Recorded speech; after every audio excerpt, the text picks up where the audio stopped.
नमस्कार। मैं वी के शास्त्री अपने चैनल के माध्यम से आप सभी दर्शकों का बहुत बहुत स्वागत करता हूं। देवताओं के गुरु देवगुरु बृहस्पति ज्ञान धन संतान विवाह और भाग्य के कारक देवगुरु 4 सितंबर 2023 को मेष राशि में वक्री हो रहे हैं और 31 दिसंबर 2023 तक मेष राशि में ही वक्री रहेंगे। एक आम धारणा है कि कोई भी ग्रह वक्री अवस्था में उल्टी दिशा में गतिमान होता है, लेकिन ऐसा नहीं है। वक्री होने पर ग्रह की चाल सामान्य अवस्था से कम हो जाती है और पृथ्वी से देखने पर ऐसा लगता है कि ग्रह उल्टी दिशा में गतिमान है। वक्री अवस्था में ग्रह की स्पीड तो कम हो जाती है, लेकिन ग्रह को चेष्टा बल प्राप्त हो जाता है। ऐसे में ग्रह की फल प्रदान करने की क्षमता 3 गुना तक बढ़ जाती है और इसके अलावा कोई भी ग्रह वक्री अवस्था में एक भाव पीछे का भी फल देने लगता है। देवगुरु को ज्योतिष शास्त्र में सर्वाधिक शुभ ग्रह माना गया है, इसलिए गुरु के वक्री अवस्था में गतिमान होने के ये 118 दिन लगभग 4 माह आपके लिए बहुत ही महत्वपूर्ण होने जा रहे हैं। तो गुरु के वक्री होने का तुला राशि के जातकों के जीवन पर क्या प्रभाव पड़ेगा, इसी का विश्लेषण करेंगे इस वीडियो में। ये विश्लेषण आपकी चंद्र राशि के आधार पर किया जा रहा है और वीडियो के अंत में मैं आपको देवगुरु के उपाय भी बताऊंगा। तो ये है तुला राशि के जातकों की कुंडली। आपके लग्न के स्वामी हैं दैत्य गुरु शुक्र। शुक्र और देवगुरु ये 2 ग्रह ऐसे ग्रह हैं जिन्हें सर्वाधिक शुभ ग्रह की संज्ञा दी गई है और इन ग्रहों का गोचर अगर कुंडली के केंद्र के भाव में हो या त्रिकोण के भाव में हो, पंचम या नवम में हो, लग्न में हो, चौथे भाव में हो, 7वें भाव में हो या 10वें भाव में हो, तो ये जो ग्रह हैं शुक्र और गुरु, ये कुंडली के हर दोष को समाप्त करने वाले होते हैं और दूसरी बात, वह सब कुछ प्रदान करने वाले होते हैं जो आप पाना चाहते हैं। अब देवगुरु की बात करें। देवगुरु का गोचर आपकी कुंडली के 7वें भाव में है। अब 7वां भाव आपके दाम्पत्य सुखों का होता है, विवाह का होता है, आपकी सोशल इमेज का होता है। 7वां भाव व्यापार का होता है, पार्टनरशिप का होता है। यहाँ पर 4 सितंबर से वक्री हो रहे हैं देवगुरु। जैसे ही देवगुरु वक्री होंगे, गुरु का बल 3 गुना और अधिक बढ़ जाएगा, यानी फल देने की क्षमता 3 गुना बढ़ जाएगी।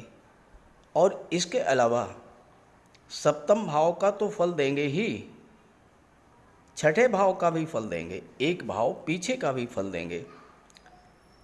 और इसके अलावा गुरु की दृष्टि 11वें भाव पर पड़ेगी, 11वें भाव का फल देंगे।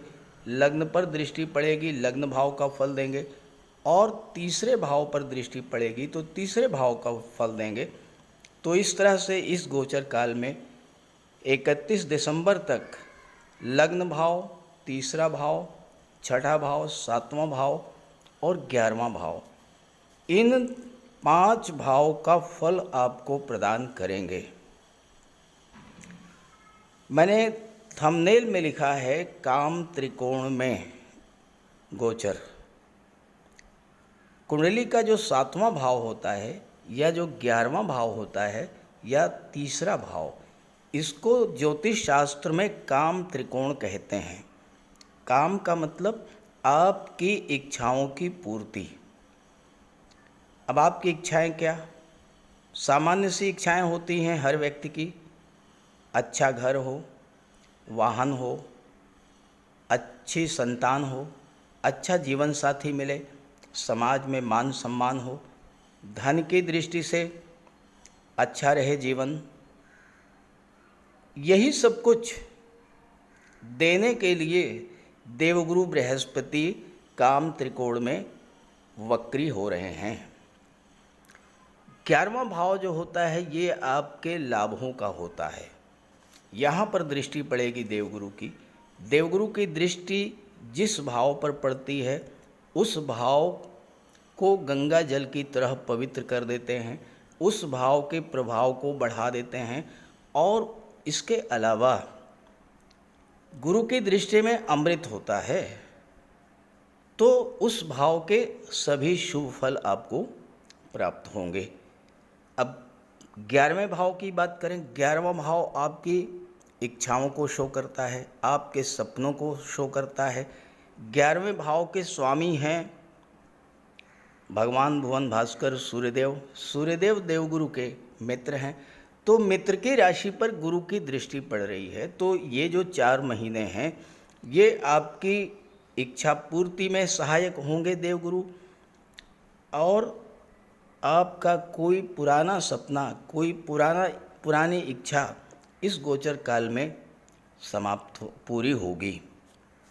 सबसे बड़ी बात यह है कि पिछले 4 महीने से आप गुरु चांडाल योग से पीड़ित थे, अब वो पीड़ा आपकी समाप्त हो गई। राहु अंश बल से कमज़ोर हो चुके हैं और 30 अक्टूबर को 6ठे भाव में आ जाएंगे, तो गुरु अपना पूरा फल प्रदान करेंगे। आपके संतान की इच्छा थी, संतान को नौकरी मिल जाए ये इच्छा थी, संतान का विवाह हो जाए ये इच्छा थी, आपको नौकरी मिल जाए, आप कहीं सेटल हो जाए, आपका विवाह हो जाए, इस तरह की इच्छा थी। ये सभी इच्छाएं पूरा करने के लिए देवगुरु 7वें भाव में गोचर कर रहे हैं और वक्री होंगे। 7वां भाव जो होता है ये आपके दाम्पत्य सुखों का होता है। राहु के प्रभाव से, देखिए हम राहु को इग्नोर नहीं कर सकते, क्योंकि पिछले 4 महीने से 22 अप्रैल से तो राहु आपको कष्ट दे रहे हैं। गुरु चांडाल योग बना हुआ था, अब राहु निर्बल हो चुके हैं, तो गुरु चांडाल योग का प्रभाव समाप्त हुआ। लेकिन पिछले 4.5 महीने से राहु के कारण आपके दाम्पत्य जीवन में जो गलतफहमी की स्थिति बनी थी, शक शुबह की स्थिति बनी थी, कलह या तनाव का वातावरण बना था, वो सब समाप्त होगा और अब आपके दाम्पत्य जीवन की खुशियाँ वापस लौटेंगी। 7वां भाव पार्टनर का होता है। व्यापार आपने शुरू किया पार्टनर के साथ, राहु ने अपना काम कर दिया, पता ये लगा कि पार्टनर ने आपको धोखा दिया, आपके साथ चीटिंग किया, आपका पैसा लेकर के कहीं चला गया, पैसा आपका डूब गया। ये राहु करते हैं। लेकिन अब क्या होगा? अब आप नए सिरे से फिर से कोई व्यापार व्यवसाय शुरू करेंगे, आपको सफलता मिलेगी, लाभ मिलेगा, और हो सकता है कि वही पार्टनर या फिर कोई और पुराना पार्टनर, क्योंकि जब ग्रह वक्री होते हैं तो पुरानी चीज़ें जीवन में वापस लौट करके फिर से आती हैं, तो आपके वही पुराने मित्र, वही पुराने पार्टनर जो कभी आपके पार्टनर हुआ करते थे, हो सकता है कि वही आपके साथ फिर से आएँ और आप अपना व्यापार व्यवसाय फिर से शुरू करें और सफलता की ओर ले जाएं। यहाँ पर गुरु 6ठे भाव का भी फल देंगे। 6ठा भाव होता है कर्ज का। लाभ के भाव पर, इनकम के भाव पर गुरु की दृष्टि है। धन प्राप्त होगा और इतना धन प्राप्त होगा आप अपना कर्ज आसानी से उतार सकेंगे। 6ठा भाव होता है रोगों का। गुरु की दृष्टि लग्न भाव पर पड़ी। राहु और गुरु चांडाल योग बनने के कारण स्वास्थ्य में जो कमी आई थी, स्वास्थ्य संबंधी समस्याओं को लेकर आप परेशान थे, अस्पताल के चक्कर लग रहे थे, वो सब समाप्त होगा। स्वास्थ्य आपका पहले से बेहतर होगा। धीरे धीरे स्वास्थ्य में सुधार देखने को मिलेगा। अस्पताल के चक्कर बंद हो जाएंगे। जहाँ तक शत्रुता की बात है, तो गुरु जब अपना ज्ञान प्रदर्शित करते हैं, गुरु के ज्ञान के आगे कोई टिक ही नहीं पाता है, तो आप का कोई शत्रु होगा ही नहीं, क्योंकि आपके व्यवहार में, वाणी में इतनी सौम्यता होगी। और अगर कोई मन ही मन आपसे शत्रुता मान रहा था, तो वो भी आपसे शत्रुता भुला देगा। कुंडली का जो छठा भाव होता है ये नौकरी का होता है। नौकरी को लेकर किए जा रहे आपके प्रयासों को सफलता मिलेगी। कहीं ना कहीं कोई न कोई जॉब आपको मिलेगा। और इसके अलावा छठा भाव जो होता है ये सर्विस सेक्टर को शो करता है। गुरु क्या हैं? गुरु हैं शिक्षक, टीचर। ज्ञान देना गुरु का कार्य है। तो यहाँ पर गुरु के प्रभाव से आप शिक्षक के रूप में, काउंसलर के रूप में, कंसल्टेंट के रूप में, लीगल एडवाइज़र के रूप में, वकालत के क्षेत्र में, मेडिकल के क्षेत्र में या वास्तु के क्षेत्र में आप अपना स्वतंत्र व्यापार व्यवसाय भी शुरू कर सकते हैं। और वो जो व्यापार व्यवसाय है वो आपके लिए हर तरह का लाभ देने वाला होगा। सबसे बड़ा प्रभाव पड़ेगा आपके व्यक्तित्व पर। राहु के कारण आपके मन में जो एक अनजाना भय बैठ गया था, जो आपके अंदर डर था, वो समाप्त होगा। चिंताएं मन की समाप्त होंगी। मन आपका शांत होगा। और जब मन शांत होगा, मन में अच्छे विचार उठेंगे, मन धर्म और अध्यात्म की ओर बढ़ेगा, तो सीधी सी बात है कि फिर आपको हर तरह का लाभ प्राप्त होगा। अब यहाँ देखिए, लाभ के भाव के स्वामी हैं सूर्यदेव, धन के भाव के स्वामी हैं मंगल, और दोनों ही गुरु के मित्र हैं। ऐसे में धन की प्राप्ति तो होगी ही, इस समय धन का संचय भी होगा। परिवार के लोगों में प्रेम सौहार्द बढ़ेगा। परिवार का विस्तार भी हो सकता है और हो सकता है कि किसी सदस्य का विवाह हो या परिवार में किसी नए सदस्य का आगमन हो।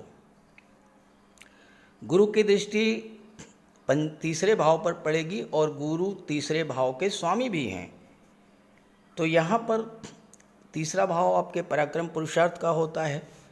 आपके मन में जो आलस्य आ गया था, आप जो थकान सी महसूस कर रहे थे, वो समाप्त होगा। सबसे जो नेगेटिव प्रभाव होता है राहु और गुरु का, वो ये होता है कि आपकी निर्णय लेने की क्षमता को बाधित कर देते हैं। आप करियर को लेकर के, शिक्षा को लेकर के, विवाह को लेकर, संतान को लेकर, धन को लेकर, रिश्ते नातों को लेकर, व्यापार व्यवसाय को लेकर कोई सही निर्णय नहीं ले पाए होंगे पिछले 4.5 महीनों में, क्योंकि गुरु चांडाल योग प्रभावी था। लेकिन अब वो स्थिति बदल जाएगी। आप हर मामले में सही फैसला ले पाएंगे और उससे आपको लाभ मिलेगा। कुंडली का तीसरा भाव होता है यात्राओं का, मार्केटिंग का, सोशल मीडिया का। तीसरा भाव फिल्म इंडस्ट्री, मॉडलिंग को भी शो करता है। तीसरा भाव टीवी सीरियल्स को भी शो करता है, शैडो रिलेटेड एरियाज़ को शो करता है। तो यहाँ भी इन क्षेत्रों से अगर आप जुड़े हैं तो तीसरे भाव का संबंध सीधे लाभ के भाव से बन रहा है। 7वां भाव, 11वां भाव और तीसरा भाव इच्छा पूर्ति का त्रिकोण, काम त्रिकोण। तो तीसरे का भाव का संबंध 11वें से, यानी आपको तीसरे भाव की चीज़ों से लाभ मिलेगा। यात्राएं लाभप्रद होंगी, मार्केटिंग के क्षेत्र से लाभ मिलेगा, सोशल मीडिया से लाभ मिलेगा। विदेश जाना चाहते थे तो आप विदेश जाने का योग बनेगा। जहाँ तक आपके विवाह की बात है, विवाह का प्रबल योग बनेगा, क्योंकि गुरु अपने मित्र की राशि में गोचर कर रहे हैं, वक्री हैं। तो विवाह आपका निश्चित रूप से तय होगा। लेकिन ध्यान रहे कि वक्री ग्रह ये चाहते हैं कि जल्दबाजी आप ना करें। तो जो भी आपका विवाह का प्रस्ताव आता है उसे बहुत सोच समझ करके फाइनलाइज करें। जहाँ तक लव रिलेशंस की बात है, उसके लिए ये बहुत अच्छा नहीं रहेगा, क्योंकि पंचम के स्वामी हैं शनि और पंचम में ही गोचर कर रहे हैं। तो लव मैरिज का तो योग नहीं बनता है। हाँ, अरेंज मैरिज का पूरा योग बन रहा है, क्योंकि दूसरा भाव जो होता है ये परिवार का होता है और परिवार के सदस्य ही मिलकर के आपका विवाह इस गोचर काल में तय करेंगे। व्यापार की दृष्टि से बहुत अच्छा है। संतान की दृष्टि से, नौकरी की दृष्टि से, लाभ की दृष्टि से, धन की दृष्टि से, यात्राओं की दृष्टि से, स्वास्थ्य की दृष्टि से, हर दृष्टि से ये 4 महीने आपके लिए बहुत अच्छे रहने वाले हैं। तो इस समय का लाभ उठाएं। हाँ, अगर आपकी जन्म कुंडली में गुरु कमज़ोर हैं तो गुरु का उपाय भी कर लें।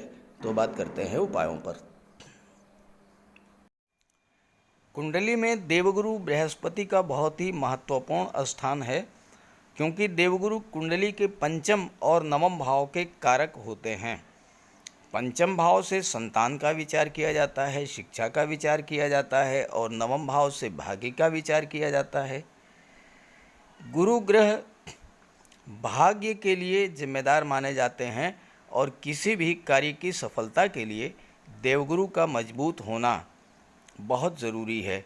जब कुंडली में देवगुरु मजबूत होते हैं तो भाग्य का साथ मिलता है, जिस काम में हाथ डालते हैं वो सफल होता है, विवाह समय से होता है, शिक्षा अच्छी मिलती है, गुरु की कृपा रहती है, धन की प्राप्ति होती है। तो देवगुरु के लिए कुछ उपाय बताने जा रहा हूँ, उपाय ज़रूर कीजिएगा। अगर आपकी जन्म कुंडली में गुरु कमज़ोर स्थिति में है तो आपको गुरुवार का व्रत करना चाहिए। स्नान करते समय जल में आधा चम्मच हल्दी डालकर स्नान करें।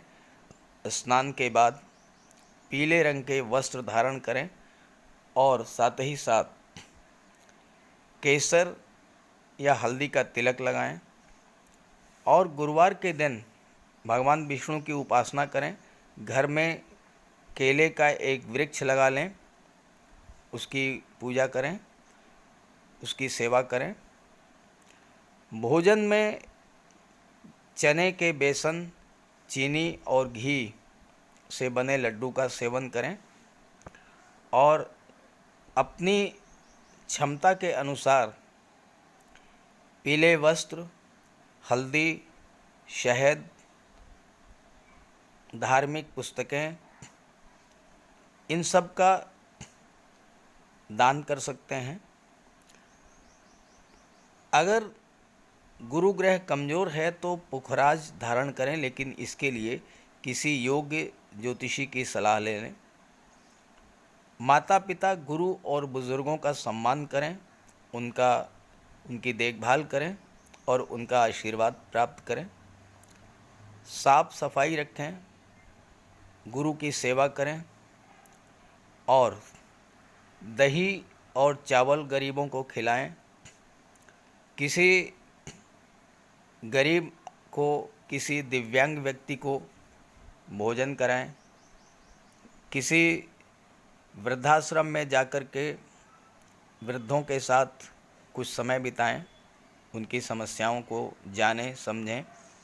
कोई ज़रूरी नहीं है कि आप धन से ही सहायता करें, तन और मन से भी आप मदद कर सकते हैं दूसरों की, और ऐसा करने से देवगुरु अत्यंत प्रसन्न होते हैं।